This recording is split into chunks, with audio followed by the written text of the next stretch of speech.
ku mengerti perjalanan hidup yang kini kau lalui. Ku berharap meski berat kau tak merasa sendiri. Kau telah berjuang menaklukkan hari-harimu yang tak mudah. Biar ku menemanimu membasuh lelahmu. Izinkan ku lukis senja, mengukir namamu di sana, mendengar kamu bercerita, menangis tertawa. Biar ku lukis malam, bawa kamu bintang-bintang, untuk temanimu yang terluka hingga kau bahagia. Aku di sini, walau letih coba lagi jangan berhenti. Ku berharap meski berat kau tak merasa sendiri. Kau telah berjuang menaklukkan hari-harimu yang tak indah. Biar ku menemanimu membasuh lelahmu. Izinkan ku lukis senja, mengukir namamu di sana, mendengar kamu bercerita, menangis tertawa. Biar ku lukis malam, bawa kamu bintang-bintang, untuk temanimu yang terluka hingga kau bahagia. Bener, suaranya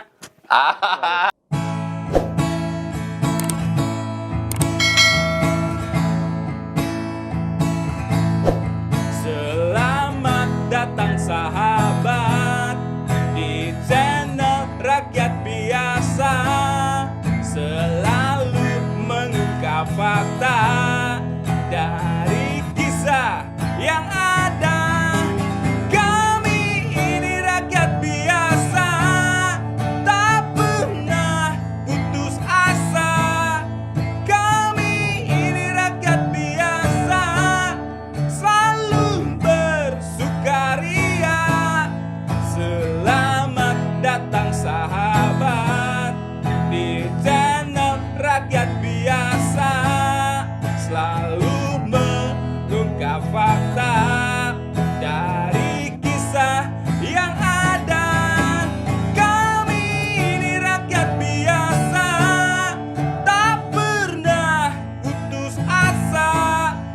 Kami ini rakyat biasa, selalu bersukaria. Selamat datang sahabat di channel Rakyat Biasa, selalu mengungkap fakta dari kisah yang ada.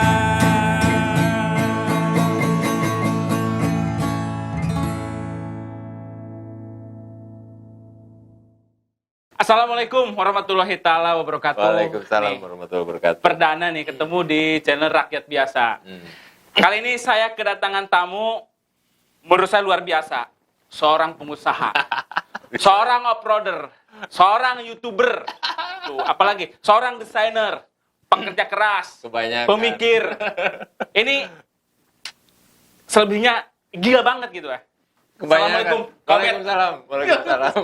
Sehat Kak Bet? Saya alhamdulillah Kak Jana. Jadi di perdana ini saya sama tim kan ngobrol panjang nih.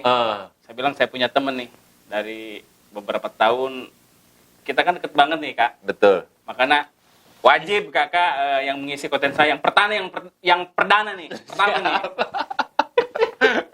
Halo, apa kabar? Kak, Ya, saya mau langsung nanya Kak. boleh. Apa sih cita-cita masa kecilnya? Saya sebenarnya masa kecil saya itu sederhana, Kak Jana. Cita-cita saya itu pengen jadi tukang pedagang mie ayam. Cuman itu. Atau itu mah gampang sekali, Kak. Iya. Nggak terlalu sulit. Betul. Tapi pada saat itu, di usia saya waktu saya kecil, itu sulit. Kak.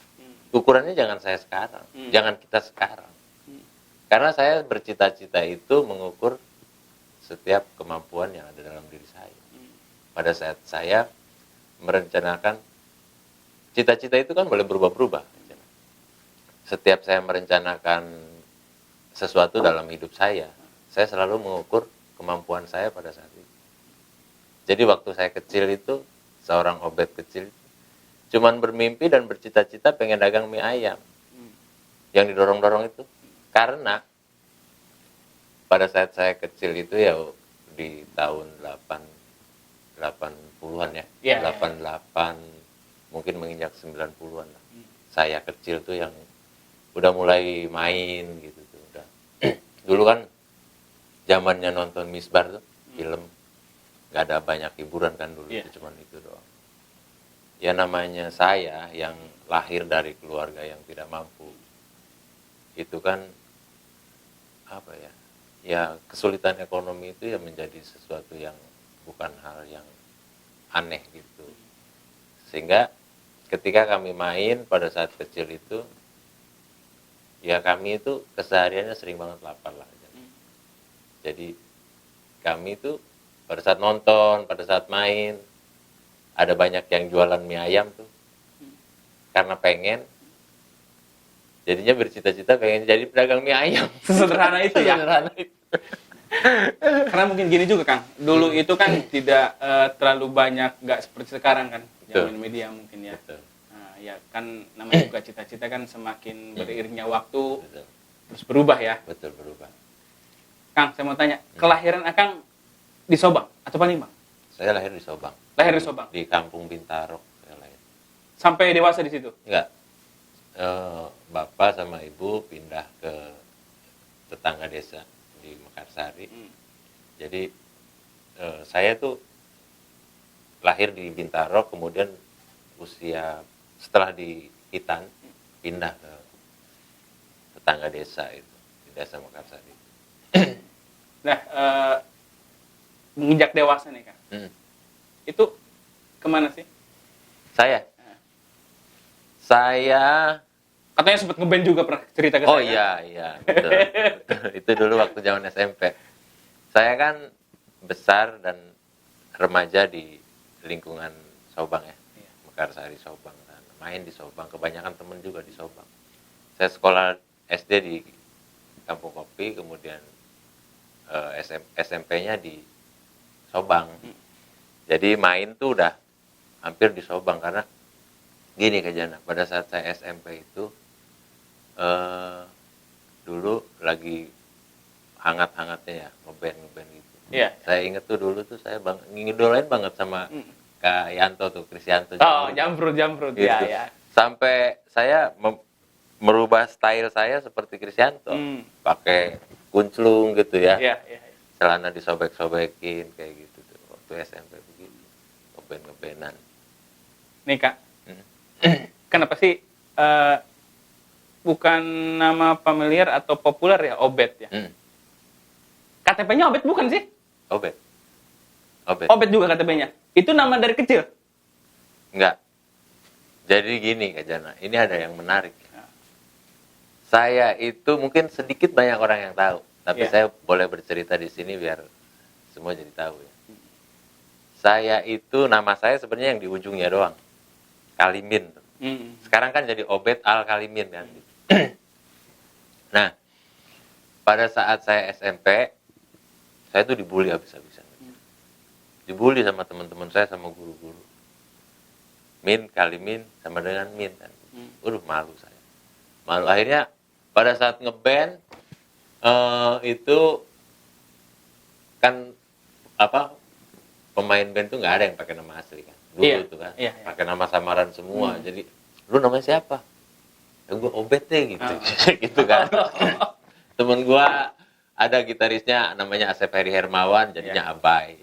Terus Ada juga yang main ritme namanya Hadi Prayitno, kemudian dipanggilnya Kendil gitu. Iya.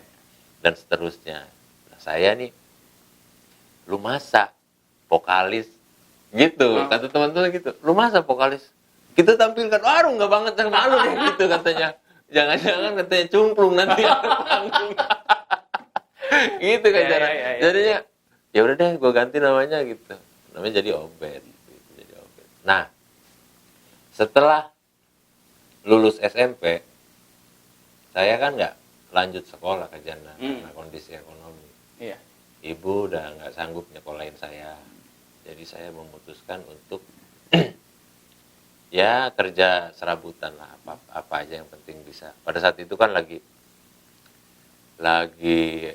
butuh banget uang ya. Ya namanya remaja. Ya, sorry Kang, saya potong. Kalau boleh saya nanya, berarti masa muda Kang Obed ini secara ekonomi tidak terlalu Enggak. ini juga ya? Saya termasuk orang yang kurang beruntung lah dari sisi ekonomi. Ya. Kurang beruntung. Jadi lucu aja nak. Apa ya? Saya boleh bercerita di sini ya? Iya, tentunya. Teman-teman saya kan sekolah SMA di Pandeglang. Iya. Kebanyakan lah dari kami itu yang lulus di SMP Subang itu pada sekolah di Pandeglang. Dan mereka kan kos di sana. Jadi setiap Senin berangkat ke Pandeglang, Sabtu sore ini mereka pulang. Mereka kan pulang naik angkot kan. Iya. Nah saya pada saat itu kan karena saya nggak sekolah dengan alasan ekonomi, jadi pada akhirnya saya kerja serabutan untuk memenuhi kebutuhan sendiri.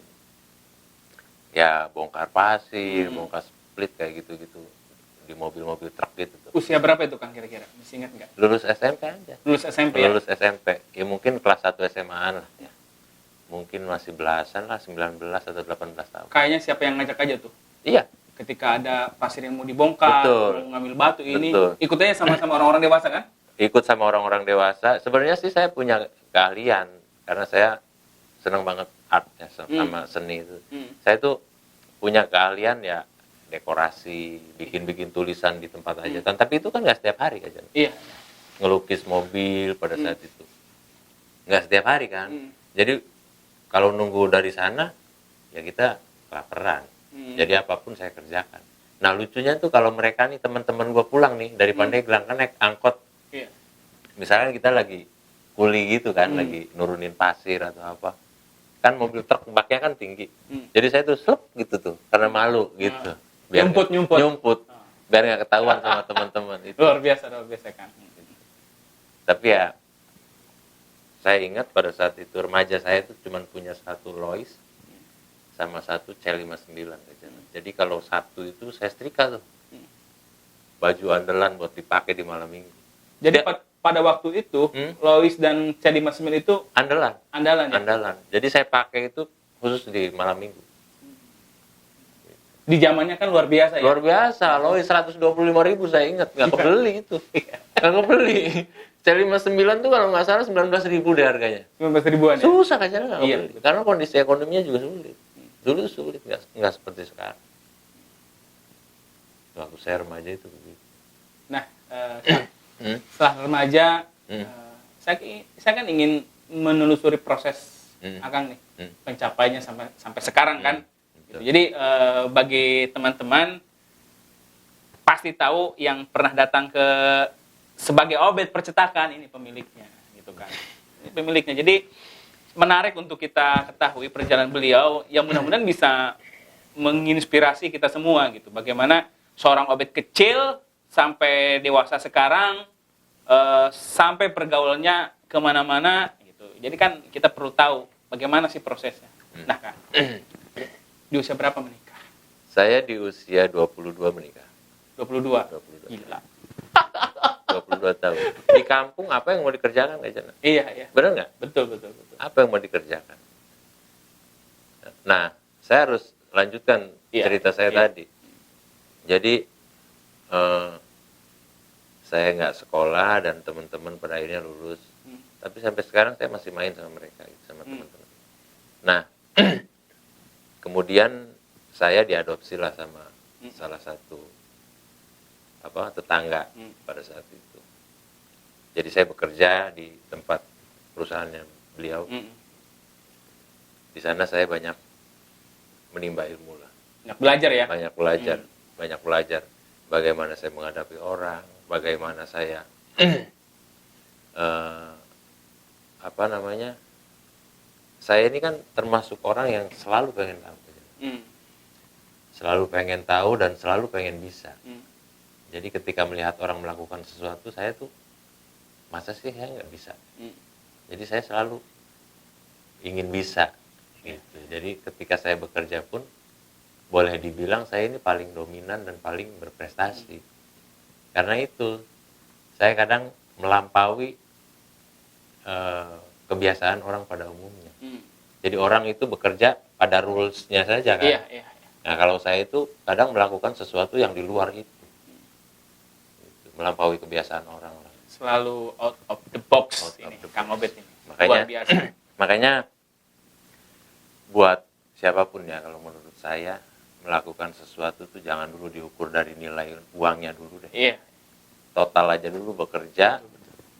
Jadi kita sumbangkan pemikiran kita, apa yang bisa kita terhadap orang yang mempekerjakan kita. Nanti yakinlah akan ada rewardnya. Akan ada imbalannya nanti. Tapi jangan selalu uang ini ditaruh di depan. Bukan kita nggak butuh uang ya. Justru karena kita butuh uang, pengen sesuatu yang lebih dari ini, nggak standar seperti orang kerja pada umumnya kan. Iya. Kita berharap mendapatkan kepercayaan lebih, Iya. kita berharap mendapatkan posisi yang enak, gitu. Tapi jangan dengan cara-cara yang nggak benar, sikutin temen, nggak boleh. Betul. Dengan cara ya berprestasi gitu. Betul. Harus menunjukkan bahwa kita berbeda dari yang lain. Gitu. Iya. Makanya ya, ketika misalkan saya bisa melakukan sesuatu yang melampaui kebiasaan orang, orang tua saya angkat saya itu banyak. Dari mulai saya zaman sekolah itu saya sudah nempel di rumah sini, nempel di rumah sini. Itu saking susahnya saya. Saking susahnya kehidupan keluarga saya. Jadi ada misalkan salah satu teman saya nginep di dia, tinggal di dia. Kemudian saya orangnya ini kebetulan diberikan mungkin kelebihan oleh Allah. Saya itu banyak disukai kayaknya di antara teman-teman yang lain ini. Karena pada masa itu gitu, saya termasuk anak yang serba bisa dan bukan anak pemalas. Jadi dimanapun saya tinggal, saya disukai. Saya pernah tinggal di salah satu teman, terus pernah diajak juga tinggal di teman yang lainnya. Kemudian saya pada akhirnya setelah saya lulus SMP, saya kan nggak sekolah lagi dan diadopsi sama salah satu pengusaha yang ada di sana. Pada akhirnya saya bisa berkarya di sana dan bisa mendapatkan kepercayaan. Di sana saya banyak belajar dan mengambil ilmu. Pada akhirnya ya kepake ketika saya merintis bisnis ya kepake. Kang, ketika memutuskan untuk menikah, secara perekonomian aman nih waktu itu? Saya termasuk pemuda yang punya banyak duit pada waktu itu? Pada saat luar biasa. Ya, keren. Saya salah satu remaja yang berhasil ya. Oke, saya nggak sekolah, ya kan? Di antara teman-teman yang lain saya paling yang nggak sekolah saya, karena SMP udah selesai, nggak meneruskan sekolah lagi. Sempat ngikutin kursus-kursus kayak gitu, tapi nggak lama. Gitu. Pada akhirnya saya memilih untuk ya udah deh, gue kerja deh. Apapun itu yang penting gue dapet duit. Nah makanya ketika saya melakukan pekerjaan itu dengan sungguh-sungguh dan saya buktikan bahwa saya bisa melakukan sesuatu yang di luar daripada kebiasaan orang, saya mendapatkan apresiasi dan saya punya penghasilan ya melebihi dari teman-teman yang lainnya. Makanya pada saat itu remaja saya ketika mau hendak menikah itu saya punya banyak duit. Saya izin sama orang tua aja. Saya kan panggil emak ya, emak, saya mau nikah. Ibu saya menangis karena susah. Lu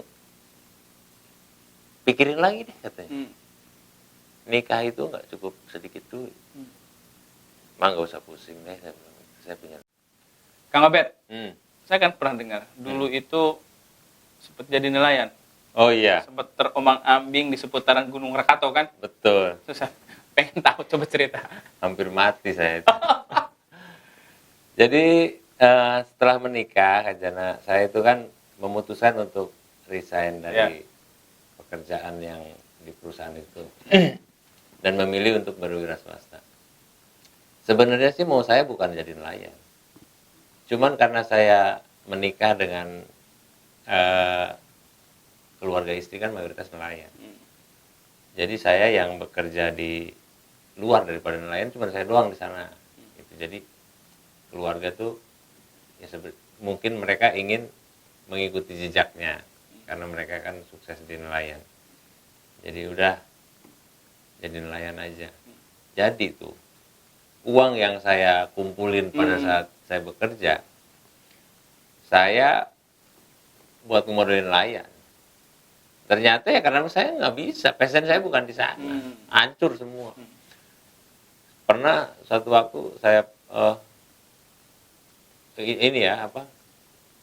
Ya mungkin kalau di darat sih kecelakaan lah mungkin. Perahu kita tuh macet aja. Dari jam 7 malam saya dapat pertolongan, ingat pada saat itu tuh jam 3 siang. Berarti berapa jam saya terombang-ambing di laut? Dari jam 7 malam Sampai menghabiskan kegelapan malam di tengah betul, laut dengan kondisi kegalauan ya, hampir putus asa karena memang ya mungkin siapa yang bisa menolong. Di sana saya mengambil sebuah pelajaran bahwa Allah ada di mana-mana aja. Tuhan ada di mana-mana. Ya kan? Sekalipun menurut otak kita, ini siapa yang mau nolong? Nggak mungkin. iya. Iya kan? Di tengah laut udah nggak kelihatan darat, nggak kelihatan. Laut semua. Setelah saya ketahui bahwa saya itu berada di, mungkin dikit lagi mau ke perairan lepas. Karena pada saat jam 3 sore menjelang jam 4 saya ada pertolongan itu kapal nggak tahu kapal apa. Iya. Yang jelas benderanya tuh bendera Jepang. Pada saat itu tuh. Nah, singkat cerita saya ditariklah sama perahu skocinya mungkin ya.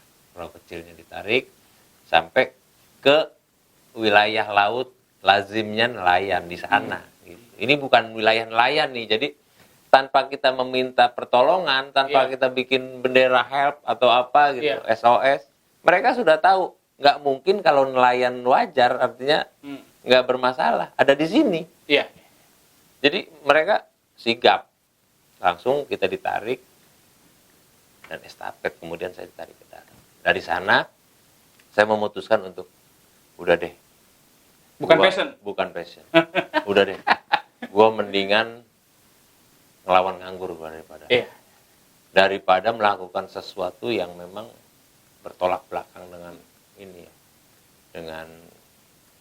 dengan apa mungkin dengan passion kita itu. Pada akhirnya saya memutuskan balik lagi ke saya sejatinya gitu, balik lagi ke art, ke seni. Jadi saya itu kan pelukis konvensional kan. Iya. Saya dulu saya dapat uang itu, uang gedenya tuh waktu saya bujangan, waktu saya muda, dari hasil melukis bak mobil. Waktu itu 98, 99 sampai 2000 itu saya dikasih upah. Satu bak itu 400.000 dengan harga celana Lois 125.000. Luar biasa. Ya. Gila nggak? Iya. Kalau sekarang harga Lois 750.000 berarti 2,1, aja 2 juta lah. Kalau waktu itu kan di mobil-mobil bak itu sering ada gambar-gambar perempuan. Iya gitu. itu. Sering gitu kan ya? Papa pulang mama basah. Kita itu, kita yang bikin. Kita yang bikin. Seniman-seniman. Jadi memang di mobil-mobil itu seperti mobil Kolesel ya, mobil-mobil elep. Kalimat-kalimatnya suka lucu itu kan? Lucu karena lahir di pangkalan. Ide-ide begitu tuh lahir di pangkalan. Apa ya, natural aja, ceplos gitu ditulis. Keluar dari mulutnya Kernet, ceplos ditulis. Dari jalanan ya. Jadi kalau saya sebut sih mereka juga apa ya, menerjemahkan apa yang ada dalam pikiran mereka melalui tulisan. Bisa disebut seniman nggak? Iya. Bisa ya? Iya. Cuman ngaco. Itu kan dari keliaran berpikir ya. Iya, betul. Sehingga kata-katanya juga banyak orang yang suka kok. Betul. Senang aja bacanya. Senang bacanya. Sederhana, nggak berat, tapi menghibur. Ya. Kang, tahun berapa memulai buka percetakan. Ya. Jadi begini, Kak Jana, setelah saya terombang-ambing di laut, saya pernah membangun bisnis, gagal lagi. Ternyata ini buat teman-teman semua mungkin ya perlu diketahui. Jangan melakukan sesuatu, kalau menurut saya, jangan melakukan sesuatu yang belum kita mampu ukur. Betul. Ini penting. Atau yang kira-kira semua paling tidak sudah ada ukuran gitu, terukur. Iya, gitu, terukur. Kang. Nah, saya sering banget Kak Jana ditanya, dan ini hampir pada akhirnya terbiasa di telinga saya. Bro, coba bagi kiat sukses. Gimana sih caranya sukses? Gimana sih? Jadi mereka itu hampir rata-rata semuanya Ya. udah langsung pengen shortcut berada di posisi sukses. Betul. Tanpa melalui rentetan jalan yang harus kita lewati. Jadi mereka itu tidak tahu bagaimana pernah hidup di Iya. pasir, Dia pikir pernah hidup di lautan. sukses itu bisa dibeli. Iya. Ya kan? Gue beli sukses deh. Ya orang-orang kaya pasti akan lebih dulu sukses. Gitu masalahnya. Sukses itu kalau menurut saya bukan tujuan. Ya. Pencapaian. Setuju nggak? Iya. Gitu. Tujuannya ya kita berkarya sebenarnya. Ketika karya kita menghasilkan sesuatu yang bisa diterima oleh masyarakat secara luas, sukses ujungnya. Gitu. Dan ini luput Kak Jana dari orang-orang di sekitar kita. Padahal ada satu tips yang menurut saya ini penting. Dan orang nggak banyak yang ngerti ke sana. Ini penting, akar daripada kesuksesan, akar daripada semuanya ini di sini. Karena saya beberapa kali gagal dalam membangun bisnis karena belum menemukan itu. Setelah saya ketemu kan gampang. Gitu. Begini Kak Jana. Yang paling harus dilakukan oleh siapapun yang mau melakukan sesuatu, baik itu bisnis, Iya. baik itu apapun lah. Hal yang utama yang perlu digali itu adalah apa? Kenali dirimu. Itu dong. Selesai urusannya kalau udah kenal. Karena kita mampu ukur batasan kemampuan kita ada di mana. Akan kembali ke passion juga tadi ya. Akan kembali ke passion juga. Gitu. Lu kenali dulu deh. Iya. Lu jangan ngomong sukses, jangan ngomong gimana sih. Nanya kiat, nanya tips segala macam. Tapi yang ini abai. Gak bisa. Susah. Orang-orang yang sukses, yang berhasil itu dia tahu kapasitas dianya sampai sejauh mana. Dia bisa ukur dia mampu atau enggak. Gitu. Karena ketika melakukan sesuatu yang bukan ukurannya atau yang bukan passionnya, dia nggak bakalan mau. Resikonya nggak keukur masalahnya. Ya kan? Betul. Ya gambling. Orang nggak mampu mengukur resiko, gambling. Iya. Ya kan? Ya gambling gimana sih? Namanya juga judi, ya kan? Gitu. Jadi ya perlu digarisbawahi kalau menurut saya siapapun lah. Semua orang pada prinsipnya berhak dan ada hak untuk sukses. Gitu. Cuman ya caranya jangan dilupakan. Harus melalui itu. Kenali dirimu dulu, passionnya di mana, ya kan? Atau misalkan hobinya di mana gitu yang sekiranya bisa menghasilkan uang. Itu digali dulu. Kemampuan kita sampai sejauh mana, ini penting. Karena kalau kita melakukan sesuatu didasari oleh kecintaan, kesukaan, ada duit nggak ada duit juga kita rela dan Betul. enjoy melakukannya. Kang, dari sejak kapan tuh suka off-road? Saya. Atau trail? Oh. Ya semenjak saya merasa mungkin saya sudah waktunya. Karena dulu teman-teman saya kan lebih dulu main begituan banyak aja. Iya. Tapi saya tuh selalu berpikir dari tingkat kebutuhan. Semua orang juga pengen main. Semua orang juga pengen lah senang-senang, membahagiakan dirinya. Saya pikir itu mah hak semua orang ya. Iya. Tapi harus sadar juga terhadap kemampuan. Ya kan? Kalau misalkan sudah mampu, semuanya sudah oke, boleh aja. Kita menikmati kesuksesan kita boleh. Boleh. Tapi kalau yang memaksakan diri melakukan sesuatu tidak diukur dengan kemampuan dan segala macamnya, saya pikir ya konyol. Nantilah, nanti ada waktu. Ada waktunya ya? Ada waktunya. Saya main hobi udah dari 2016, mungkin 5 tahunan. Dan karena saya menganggap perlu. Perlunya di mana? Sekarang tren sudah beralih.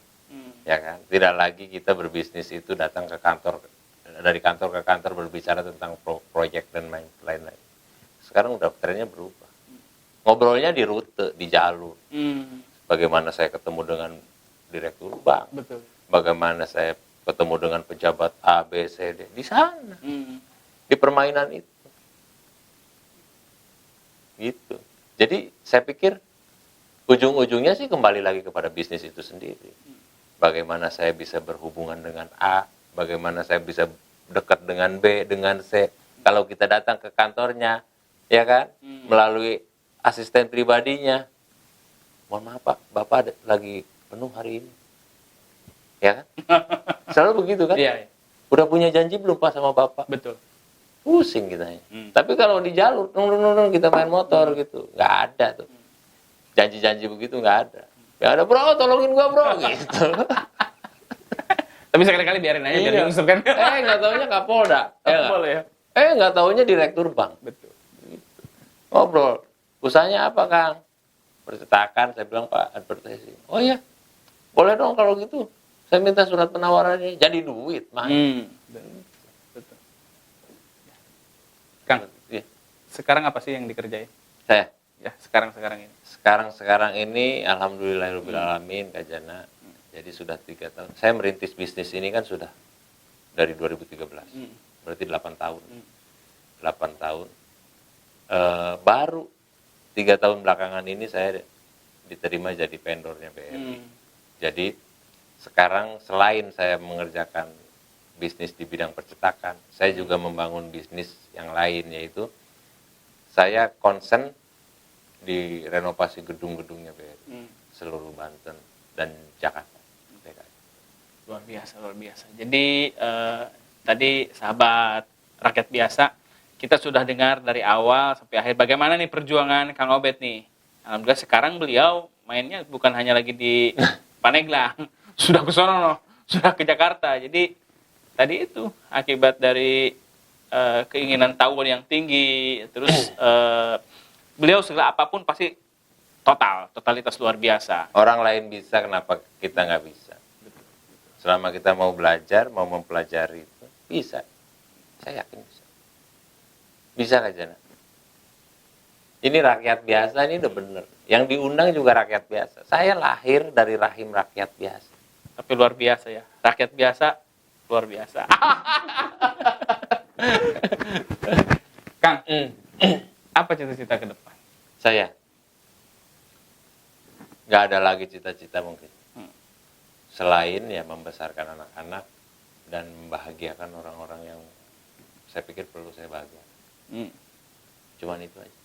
Jadi lebih intens nanti untuk ke depan, lebih intensnya ke keluarga ya? Ya, mungkin seperti itu. Nah sekarang ini nih, belok sedikit nih. Urusan politik gimana? Politik. Nah ini, Ajana, ini bahaya nih. Bahaya. Bagi pengusaha sebenarnya ini bahaya politik. Jangan deh.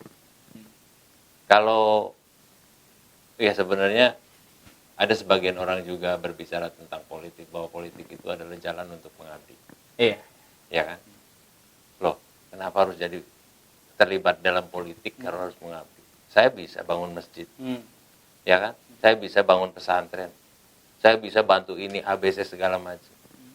Ya mungkin saya tidak bisa mengubah arah kebijakan dari pemerintah.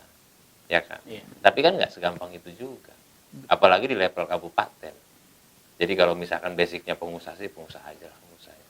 Jangan terjun-terjun ke politik, ribet. Seperti itu. Karena ya seperti kita tahu Kak Jana. Politik di kita, ya kan? Apa sih sebenarnya? Kalau bukan ini yang dicari.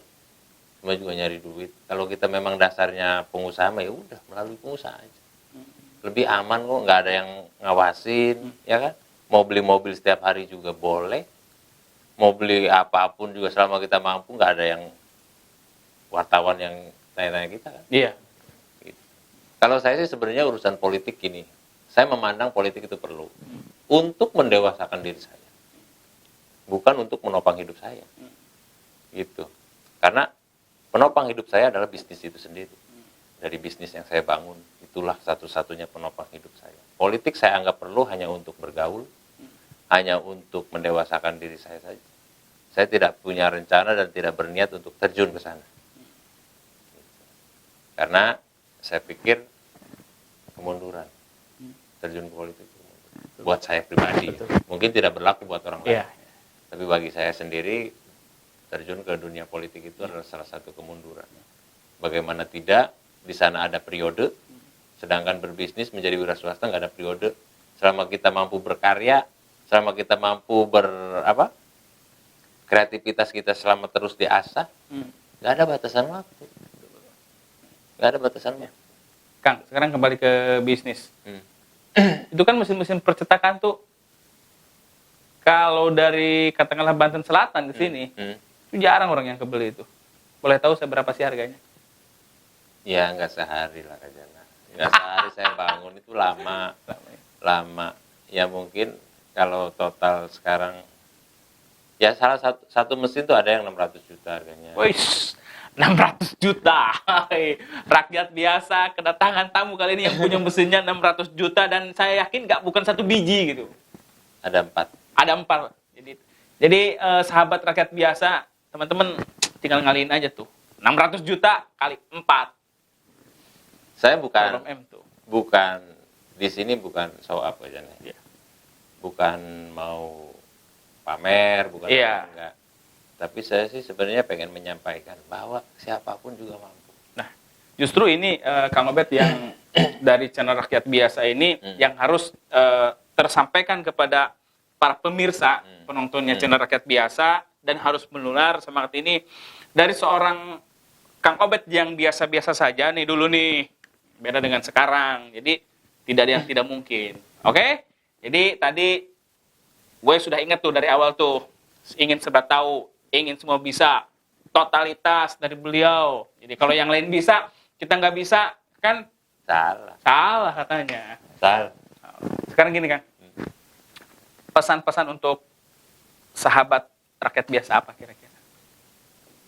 Karena begini kan, channel kita ini yakin banyak orang-orang yang nonton dari desa, dari kampung. Ya. Baik buat pemirsa rakyat biasa,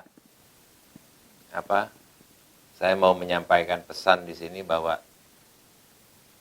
dalam hidup jangan pernah takut untuk bermimpi, ya kan? Tapi ada etika dalam bermimpi, jangan salah, gitu. Hidup itu kalau selalu bergantung pada keajaiban, ya kalau menurut saya juga terlalu gimana juga ya. Iya. Jadi yang realistis sajalah dalam hal berpikir. Kita sebagai rakyat biasa, saya juga bukan siapa-siapa. Artinya begini, setiap merencanakan sesuatu itu ya harus kita ukur dari kemampuan kita itu sendiri. Dalam hal menentukan mimpi juga kita harus punya etika aja. Saya seorang Obed misalkan, ya mungkin untuk saat ini ya cukup puas dan cukup bangga misalkan punya mimpi dan punya impian hanya ingin misalkan memberangkatkan haji orang tua, misalkan kayak gitu kan. Setidaknya yang sederhana aja. Atau pengen misalkan mengembangkan bisnis ke depannya gitu. Yang memang rules-nya sudah ada gitu, bisnisnya sudah ada, tinggal dikembangin gitu kan. Tinggal begitu doang. Nah, buat pemirsa rakyat biasa, saya pikir tidak ada yang mustahil dalam hidup. Gak ada yang mustahil. Siapapun juga berhak untuk sukses dan berhak untuk maju selama tidak mengabaikan proses-proses yang saya sebutkan tadi. Gitu.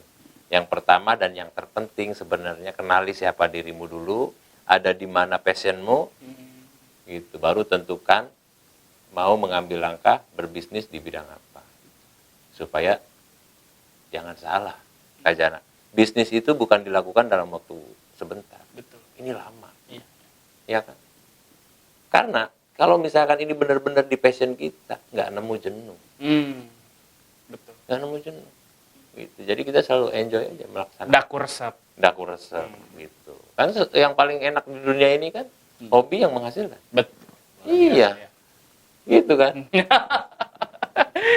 Hobi jadi duit. Jadi duit ya. Itu yang seneng kan gitu. Kayak saya nih. Dulu seneng ngelukis. Iya.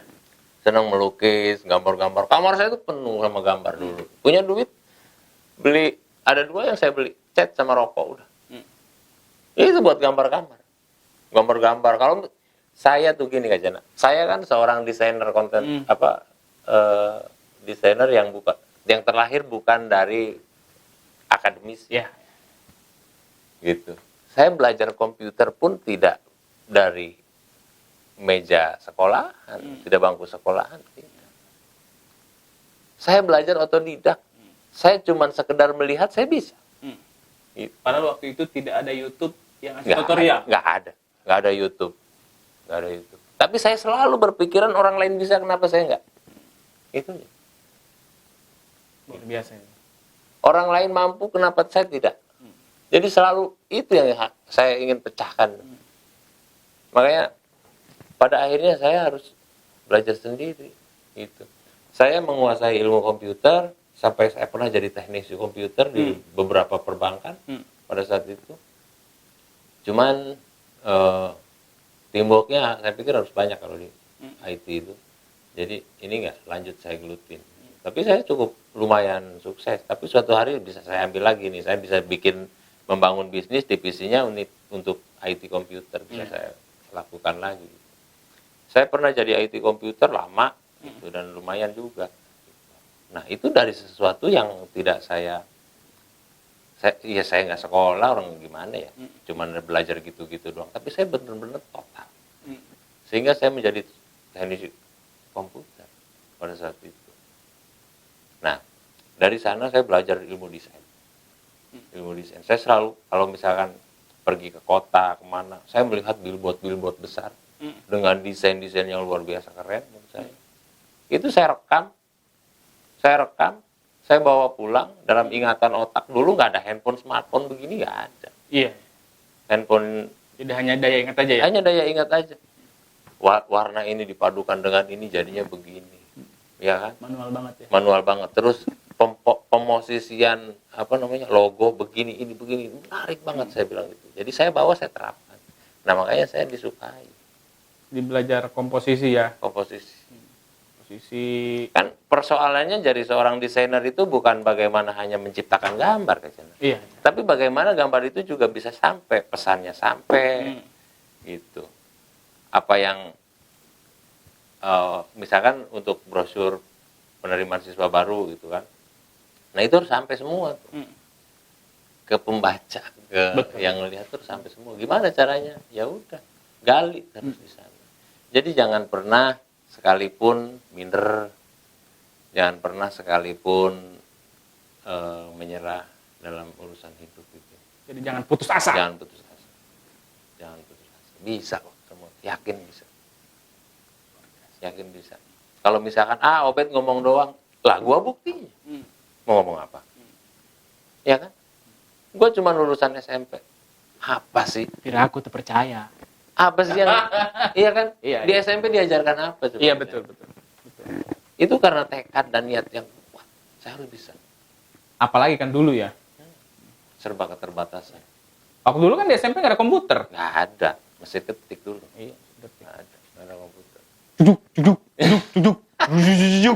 Itu. Jadi ya mudah-mudahan ini sampai ke telinga teman-teman kita, saudara-saudara kita yang di dalam. Betul kan. Saya juga bukan lahir di kota, saya lahir di dalam. Sekarang aja mungkin jadi kota Panimbang kan. Iya. Dulunya sama aja. Ya, pokoknya Kang Obed, terima kasih. Luar biasa banget ceritanya nih. Siap. Saya yakin akan menginspirasi teman-teman yang saat ini lagi dalam proses Mudah-mudahan. hidupnya lebih sejahtera. Mudah-mudahan Gitu ada kan. yang bisa diambil. Iya.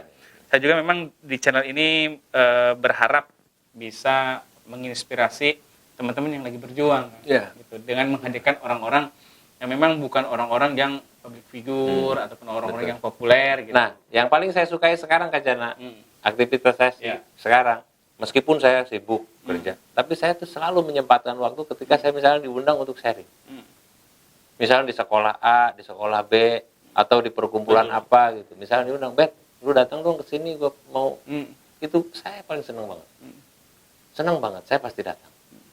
Saya pasti datang untuk sekedar ngobrol, ngopi bareng, gitu, bercerita, mengupas segala masalah. Ya itu. Dan sahabat rakyat biasa, nih perlu diketahui, Kang Obed juga punya channelnya sebagai Obed Betul. YouTube. Gitu. Jadi selain daripada menyaksikan rakyat biasa, nanti cari juga di YouTube ya sebagai Obed. Oke, gitu aja Kang. Siap. Terima kasih. Ya. Semoga sukses selalu Amin. ya. Amin. Sehat-sehat. Amin. Dan selalu memberikan inspirasi untuk yang lain. Amin. Gajana. Terima kasih. Siap. Assalamualaikum warahmatullahi Warahmatullahi wabarakatuh.